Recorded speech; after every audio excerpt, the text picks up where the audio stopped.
Assalamualaikum, salam literasi. Putu Buku masih dengan semangat Ramadan 1445 Hijriah, Ramadan bulan literasi. Ayo kita cerita apa yang kita baca. Buku apa yang saya baca kesempatan kali ini adalah buku ini. Rumahmu Tumbuh di Hati Kami, Susiawan Lea. Buku puisi. Jadi ini kumpulan puisi puasa di pandemi corona. Cocok ya, kalau di pekan lalu ada puasa puisinya Mbak Widya Mareta. Sekarang justru puisi puasanya di pandemi corona punya Mas Susiawan Lea. Buku puisi tapi biasa lah, selang-seling ya. Di Ramadan ini ada tema yang agak serius, tema macam-macam lah. Termasuk novel, kemarin kumpulan cerpen sudah. Nah sekarang ini buku puisi yang kedua ya di Ramadan tahun ini. Oke, saya mulai dari covernya. Covernya ini gambar penulisnya sendiri. Jadi kalau teman-teman yang mengenal Mas Susiawan Lea pasti teringat bagaimana cara dia membaca puisi. Sangat teatrikal. Terus terang sejauh ini saya baru bertemu dengan beliau nih ya, pembaca puisi yang sedemikian teatrikal ya. Ini ada tanda tangan langsung dari Mas Susiawan Lea. Saya termasuk yang pernah dalam satu forum menjadi moderator ketika beliau menjadi narasumber walaupun webinar ya di komunitas sastra bersama komunitas sastra Kementerian Keuangan. Masih saya ingat betul ya satu pertanyaan yang dijawab dengan jawaban yang menurut saya menarik ya, menjadi insight saya. Ada satu pertanyaan dari peserta, mengapa Mas Susiawan Lea bisa membaca puisi dalam banyak alinea dan tidak membawa naskahnya. Jadi kalau teman-teman nanti buka YouTube-nya Susiawan Lea, pembacaan puisi dia selalu tanpa teks dan dia hafal semua kata per katanya. Dan jawabannya yang saya nggak nyangka, jawabannya ternyata dulu dia pengen banget menghafal Quran. Karena makom saya nggak di situ, ya udahlah saya membaca puisi, menghafal puisi aja katanya. Menurut saya itu sesuatu ya. Memang Mas Susiawan Lea ini seorang santri sebenarnya, tapi gayanya gaya seniman banget, tapi dulunya santri. Oke, itu tentang Mas Susiawan Lea. Ya. Nah, lalu di buku ini ada 30 puisi. Jadi emang istilahnya episode ya, ada episode 30. Episode 1 sampai episode 30.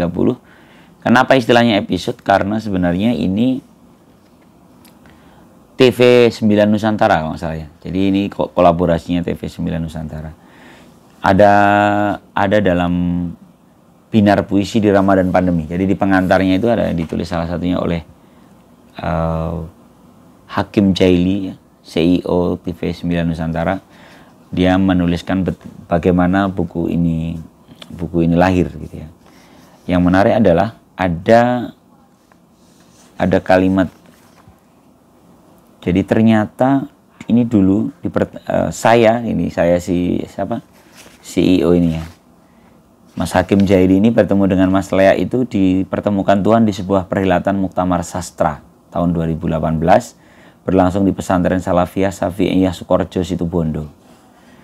Lalu ngobrol-ngobrol dengan Kiai ada Mustafa Bisri, Kiai Azaim Ibrahim, Kiai Jawawi Imron, ini Kiai penyair semua ini. Kemudian sampai mondok 3 hari untuk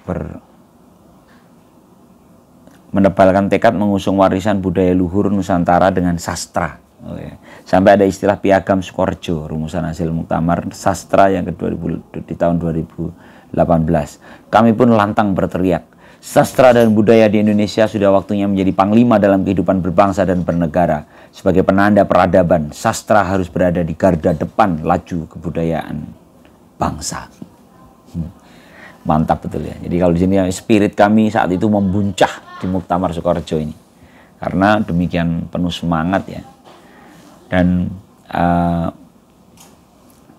akhirnya salah satunya ini. Jadi ketika ini program puasa, memang di program puasa TV 9 Nusantara minta berurutan tentang puisi, pembacaan puisi tentang puasa pas di masa pandemi. Di sini dinukil satu puisi Nanti kayaknya baca terakhir lah ya. Atau nggak apa-apa lah, kita mulai dari akhirnya aja ya. Jadi di sini ada satu bait puisinya Sosian Lea di Kemana Ramadan Bermuara, yang ini dinukil oleh di pengantarnya ya. Kemana sebenarnya Ramadan bermuara? Selain keharibaan nurani, hingga kita mampu memupuk lubuk hati, merawat sikap, merumat pikiran, memarwah tingkah yang amanah, menuju laku terpuji, bukan demi sekedar puja-puji dan panji-panji pribadi, tetapi untuk sesama tunduk perkenannya semata. Dalam banget menurut saya sih ya. Jadi bagaimana Ramadan, ini Ramadan kira-kira mau kemana sih gitu, bermuara gitu. Ini kalau di buku ini nanti ada di episode ke-30, jadi di puisi yang terakhir. Tapi nggak apa-apa, kita mulai justru dari akhirnya. Kemana sebenarnya Ramadan ini mau bermuara gitu. Sementara ini adalah tentang bagaimana memupuk lubuk hati. Lubuk hati dipupuk, sikap dirawat, ya. Pikiran dirumat, tingkah amanah dimarwah. Memarwah itu diangkat kehormatannya. Menuju laku terpuji, bukan sekedar puja-puji dan panji-panji pribadi. Jadi ini perkara diri semua, ditekuk semuanya, masuk dalam laku. Tidak sekedar ibadah mahdhoh saja, ini terkait kita. Makanya di endingnya Ramadan kan itikaf. Itikaf itu sebuah kurikulum dalam Islam yang bermakna kontemplasi, ya, ruang-ruang kontemplasi pribadi. Oke, kemudian ya ini akhirnya jadilah buku ini. Dan buku ini ini dalam satu episode ya. Jadi sebenarnya ini pembacaan puisi, ya, 30 puisi yang dibacakan. Jadi kalau teman-teman punya buku ini, saya waktu itu beli langsung dari Mas Sosiawan ya. Itu ada barcode-nya di setiap puisi. Barcode ini bisa di-scan barcode, nanti langsung nyambung ke link YouTube-nya. Jadi teman-teman bisa langsung merasakan pembacaan puisinya Mas Sosiawan Lea di setiap puisinya.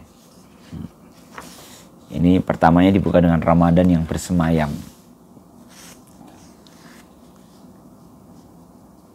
Atau aku baca Ramadan bersemayam ya, nggak apa-apa ya, Ramadan bersemayam. Oke, saya nyoba ini deh, biar agak beda ya. Kalau Mas Sosiawan Lea kan penuh berapi-api. Coba saya dari sudut yang lain. Ini tidak dalam panggung tapi puisi renung, gitu. Boleh ya? Ramadan yang bersemayam, karya Sosiawan Lea. Ramadan hadir, beragam rasa mengalir. Ada yang sukacita, ada yang khusyuk memburu makna, atau sibuk menimbang bakal pahala. Ada pula yang was-was dan cemas. Akankah sampai di akhir tujuan? Atau terperlanting dalam kesia-siaan. Ramadan datang. Ada yang ikhlas menyambutnya dengan segenap keimanan. Ada yang masih tergagap panah membaca gejala kehidupan yang nyaris poranda, dihantam badai corona. Ada pula yang linglung, merancang dan menghitung bekal apa yang mesti disiapkan. Ramadan tiba. Mampukah kita menangkap isyaratnya, memeram maknanya sebagai ujian atau siksaan yang berujung pembebasan atau derita? Ramadan, wajahnya tergambar di hati kita. Apakah bopeng, luka, atau bercahaya? Ramadan, suaranya bergema di kalbu. Akankah sumbang atau merdu? Ramadan, aromanya menembus relung jiwa, menyemerbak wangi kesturi, atau hambar tiada arti. Ramadan, aromanya menembus relung jiwa. Ramadan ialah yang bersemayam dalam nurani. Solo 21 April 2020. Ini memang dituliskan saat pandemi. Saya pikir tepat sekali di puisi pertamanya. Jadi semacam persiapan kita memulai Ramadan ini, mau ngapain gitu ya. Kita mau ngapain sih sebenarnya dalam. Saya selalu terusik di kata-kata pemberian makna atas waktu yang kita terima. Lalu ia bersemayam itu kan dia nyaman, set di hati. Jadi ibadah ini ibadah yang nyaman kita jalani. Itu ngena banget. Ada juga, ini laku sekalian ya, kita cerita laku. Saya suka banget istilah laku nih. Saya lagi pengen menjadikan ibadah itu menjadi sebuah laku. Laku itu kan dijalani. Laku puasa. Tak hanya menahan nafsu dan emosi. Tak cuma menunda menyantap halal rezeki. Puasa menyeru diri, mengaji tentang yakin dan ikhlas hati. Bahwa semua laku manusia adalah atas kehendaknya. Segala niat, hasrat, dan hajat makhluk bertekuk lutut di bawah kuasanya. Tak cuma membentengi diri dari penglihatan yang jumpalitan, serta pendengaran yang bukan-bukan. Puasa menempatkan Bani Adam sebagai makhluk termulia yang mampu merasa dan meraba, bukan semata demi kepentingan asasinya, tapi juga atas nama, terima kasih dan rendah hatinya di hadapan yang maha kuasa, sang penebar kasih sayang kepada segala ciptaan.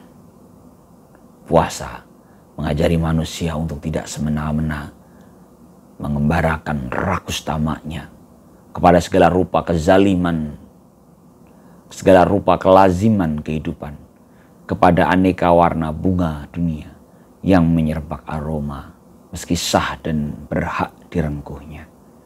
Tak hanya menahan nafsu dan emosi, tak cuma menunda menyantap halal rezeki. Puasa mengarahkan laku insani pada peradaban madani yang hakiki, laku puasa. Saya tadi salah baca ya, kezaliman tadi tak ulang lagi, ternyata kelaziman. Itu menurut saya itu diksi yang penting ya. Jadi kepada segala rupa kelaziman kehidupan. Ya. Jadi bagaimana puasa mengajari manusia untuk tidak semena-mena ya, dan mengembarakan rakus tamaknya. Jadi nggak semena-mena dan tamaknya itu dikembarakan, disuruh pergi ya, kembalikan kepada segala rupa kelaziman dunia. Jadi kelaziman kehidupan. Aneka warna bunga dunia yang menyerba aroma meski sah ya, dan berhak direngkuhnya. Jadi kita melepaskan ketamaan kita bahkan untuk sesuatu yang sebenarnya itu menjadi hak kita. Dahsyat sih. Ya, terus pakai istilahnya laku puasa. Jadi puasa ini bukan perkara kita menjalani puasa di bulan Ramadan aja, tapi ini mestinya menjadi satu laku puasa. Saya sedang terpikir ya belakangan ini tentang apa sih sebenarnya maksud agama mendorong kita bersedekah, mendorong kita tidak rakus, mendorong kita suka berbagi, ya kan? Mendorong kita rajin menolong, mendorong kita ithar, bahkan mendahulukan kepentingan orang lain daripada kepentingan kita. Kan begitu ya, pola-pola tuntunan agama kita itu kan begitu, selalu mendorong ke sana. Arahnya apa? Ya tadi, kita itu ternyata ditekuk untuk nggak rakus, ditekuk untuk tidak merasa memiliki. Sementara dalam menjalani puasa tadi disindir ya, disindir di yang mana tadi? Yang mampu merasa dan merebahkan semata kepentingan asasinya, tapi juga atas nama terima kasih dan rendah hatinya di hadapan yang maha kuasa. Jadi puasa itu bentuk terima kasih kepada yang maha kuasa.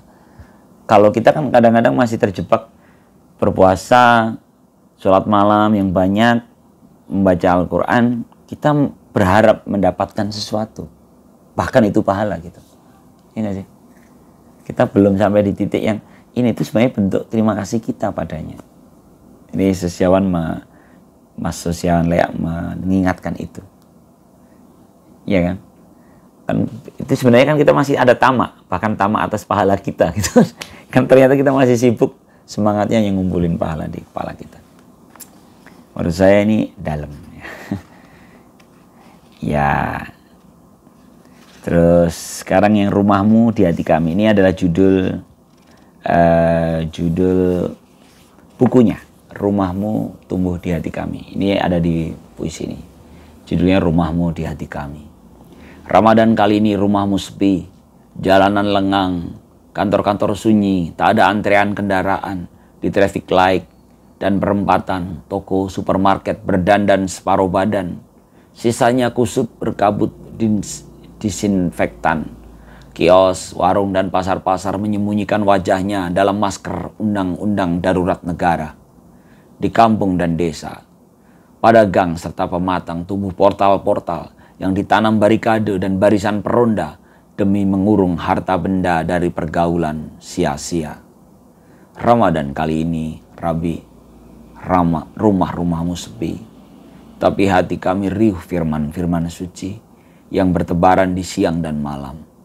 Di alam raya berhamburan, malih rupa ayat-ayat kehidupan menyaru sebagai pahit getir kenyataan. Udara bau tuba, kecemasan merajalela, tapi hidung kami kewalahan menghirup aroma kasih sayang yang menyamar sebagai coba rencana juga kodok kodarmu. Gelap cahaya menampak samar-samar, temaram cuma di kalbu kami. Pendar keyakinan menyinar senantiasa, menjelma tanda bahwa derita bencana jaya sentosa adalah ridha dan kehendakmu semata. Dalam aneka pelajaran berharga tentang daya usaha, tawaduk serta doa, rumahmu tumbuh di hati kami, rumahmu di hati kami. Solo, 27 April 2020. Ya, teman-teman ingatlah ya bagaimana suasana April 2020. Ramadan pertama di masa pandemi. Saat masjid-masjid ditutup untuk sholat. Kita sholat di rumah masing-masing. Seperti apa itu? Betapa sepinya, betapa tiba-tiba kita ditarik paksa untuk tidak merasakan serunya. Keseruan berjamaah, sholat tarawih, buka puasa bersama di masjid. Atau sampai dengan itikaf, sampai dengan ya itikaf berarti sahur bersama gitu kan, atau kuliah subuh.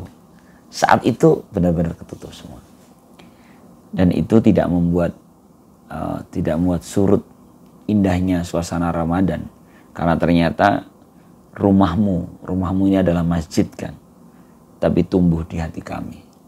Jadi rumahmu, masjid-masjid itulah yang tumbuh di hati kami. Rasanya indah ya. Bagaimana cara seorang penyair mencatatkan pandemi tapi tetap dinikmati. Lalu puisi-puisi ini per episode dan merunut gitu sampai dengan nanti akhir Ramadan. Ada juga Lailatul Qadar ya. Kayaknya di episode 27 juga itu. Sekitaran itu kan Lailatul Qadar itu. Oh bukan 27 ini. Nah, sekarang yang sepertiga Ramadan ya, karena kebetulan nih sekarang kan masuknya di sepertiga Ramadan. Lewat sepertiga Ramadan. Di sepertiga Ramadan. Di sepertiga Ramadan, lambung dan usus tak lagi menumbuk, meremas, menggerus-gerus. Mulut dan lidah kian amanah memegang sumpah, tak menagih kenikmatan di sembarang waktu dan ruang, tak berhasrat mencecap lezat sebelum tiba sang saat. Di sepertiga Ramadan, tangan dan kaki mulai terbiasa mengunci diri. Selalu pulang, tak pergi-pergi kecuali demi melayani raga, menjalani laku puasa dengan seksama, juga mata dan telinga kian tawaduk dalam jaga. Di sepertiga Ramadan, luluh sang wadak, luruh dari berontak menaluri demi mengkhidmati firman-firman suci tentang ketakwaan dan keprihatinan yang hakiki. Di sepertiga Ramadan, tinggal otak dan hati mengimbangi. Akankah mampu mengaji sejernih nurani ayat-ayat rahmah yang diturunkan Robi sepenuh berkah, atau menyerah dalam miskin ibadah serta pasrah dihela perangai sia-sia di sepertiga Ramadan. Solo 3 Mei 2020. Saya tertambat pada bait terakhir. Di sepertiga Ramadan tinggal otak dan hati mengimbangi. Akankah mengaji sejernih nurani? Mengaji sejernih nurani. Jadi mengajinya tidak sekedar di lisan, namun dengan nurani. Tentang apa? Ayat-ayat rahmah, ayat-ayat kasih sayang. Dalam banget ya. Karena sebenarnya ada puisi juga di depan tuh, namanya Ramadan Empati, ya, Empati Ramadan. Karena Ramadan ini sebenarnya tentang empati, tentang kasih sayang, tentang melembutkan hati. Dengan lapar itu kita menemukan titik equilibrium rasa kita ya. Fisik kita itu antara ngantuk, lapar, sama biasanya terus menemukan titik yang pas. Kalau salah sih memang jadi gampang marah, tapi kalau pas gitu kita akan menemukan titik penyerahan diri. Dan bisa membaca dengan, kalau bahasa tadi, dengan sejernih nurani membaca ayat-ayat kasih sayang itu yang diturunkan Robbi, Tuhan sepenuh berkah ya. Atau menyerah dalam miskin ibadah. Ini pilihan yang jangan dipilih nih. Menyerah dalam miskin ibadah. Jadi ibadahnya miskin, ibadah yang kering ya, dihela oleh perangai sia-sia. Ujung-ujungnya sia-sia saja. Serem ya. Di sepertiga Ramadan. Nah, cocok lah ini. Cocok buat sekarang. Apakah puasa kita lebih getir dari puasa para miskin dan fakir yang tak mampu lagi berpikir? Kenapa mereka tersingkir? Ini penggalan bait yang di puisi Apakah Puasa Kita ini, tapi ngena banget ya. Apakah puasa kita lebih getir dari puasa para miskin dan fakir yang tak mampu lagi berpikir? Kenapa mereka tersingkir? Wih, dahsyat. Ini kalau anak-anak muda langsung, wah, bisa buat caption. Ini di puisi ini ya. Ada lagi nih di Mungkinkah Puasa Kita. Saya nggak usah bacakan semuanya ya. Saya panggil penggalannya. Ada yang bagus nih. Mungkinkah puasa kita menjadi sandi bagi hati, menjelma rumus-rumus nurani yang bakal menjadi bekal bagi diri, mengurai jalan lempang nan suci. Mungkinkah puasa kita? Coba bayangkan, mungkinkah puasa kita ini menjadi kata sandi bagi hati kita untuk membuka rumus-rumus nurani sehingga kita bisa punya bekal untuk jalan lurus nan suci. Ngeri ya? Bisa nggak kita? Bisa nggak tetap puasa saat tak berdaya, tak bisa apa-apa? Ditanya oleh Susiawan Lea ya. Luar biasa. Wih, udah 22 menit ternyata ya. Ya, puisi ini, buku puisi ini akhirnya diakhiri pada tadi yang tadi Ramadan. Kemana Ramadan bermuara? Ada juga tentang Lailatul Qadar ya. Berbinar di malam 1000 bulan. Ya, selamat berpuasa dan menikmati puasa di bulan Ramadan ini. Semangat puisi ini memang seperti kita membaca bagaimana puisi bekerja. Jadi puisi bekerja itu adalah dia melempar kata-kata, diksi-diksi yang menggugah gitu. Kadang-kadang berapa bait puisi panjang itu jangan-jangan hanya satu kata yang ngena gitu. Ngena di hati kita. Nah, itulah cara puisi bekerja. Dan target dari puisi ini adalah rasa. Bukan hanya sekedar kognitif apa yang kita pikirkan. Kadang-kadang kognitif juga menikmati ya. Misalnya bermain-main dengan logika yang indah gitu, terus kita asik ya gitu ya, mainan logika ya. Tapi di luar itu sebenarnya ini lebih dalam. Puisi itu objeknya adalah, targetnya adalah rasa. Dan apa itu perasaan? Perasaan adalah endapan pikiran. Jadi pikiran yang terpikir udah lama mengendap jadi rasa, dan rasa inilah yang dicolek oleh puisi. Dan untuk apa kita membaca puisi-puisi Ramadan di bulan suci Ramadan ini? Karena kita ingin ibadah kita dengan rasa, tidak sekedar fisik dan otak kita saja, tapi rasa yang kita bawa dalam ibadah kita. Kalau tadi kan diingetin jangan sampai kita menjadi miskin ibadah gitu. Miskin ibadah. Tapi ini kita pakai rasa sepenuh hati. Dicolek. Ayo teman-teman sekalian, mangga baca puisi-puisi religius di bulan Ramadan, saya pikir bagus. Atau ya baca ayat suci Al-Quran, tapi pastikan kita tahu artinya. Dan teman-teman kalau baca di juz 30 itu dengan ayat-ayat pendek itu puitis sekali. Saya dulu menikmati sekali terjemahannya, puitisasi Al-Qurannya Habib Yasin. Saya belum mengkoleksi bukunya ya. Saya dulu membacanya di perpustakaan. Tapi itu indah betul. Kabar Wigati, An-Naba itu kalau nggak salah kabar Wigati. Saya itu masih ingat karena lucu. An-Naba itu kan kabar yang penting, tapi diterjemahkan dengan kabar Wigati. itu puitik sekali dan itu ngena. Jadi mungkin buat orang-orang yang seperti saya yang menikmati puisi ya, puitisasi Al-Qur'annya Habib Yasin itu sangat indah untuk membawa agama, membawa kalimat-kalimat Tuhan ini menjadi rasa dan menyentuh di endapan pikiran saya yang disebut perasaan itu. Wow, kalau kata almarhum bapak saya, Islam itu ad-din su'ur katanya. Kata, no, jangan lupa, din, agama itu adalah su'ur, adalah perasaan. Kata gitu. Kalau kamu pakai sandal kok kiri dulu sebelum kanan, dan kamu biasa aja, berarti kamu belum jadi su'ur. Harusnya udah ngerasa, kalau pakai sandal kok kiri dulu, salah gitu. Masuk kamar mandi, kakinya kaki kiri kan. Atau ketika kita ngelihat jambu tetangga kok pingin, itu kan su'ur kan. Jambu tetangga kok pingin nyomot. Berarti kan ada potensi untuk ini. Nah, itu perasa itu digerus dulu kan. Jangan kalau bisa jangan sampai pingin mengambil yang bukan haknya. Su'ur. Ya mungkin itulah bagaimana cara puisi bekerja untuk membantu menikmati ibadah kita di bulan suci ini. Oke, selamat menikmati literasi. Assalamualaikum warahmatullahi wabarakatuh.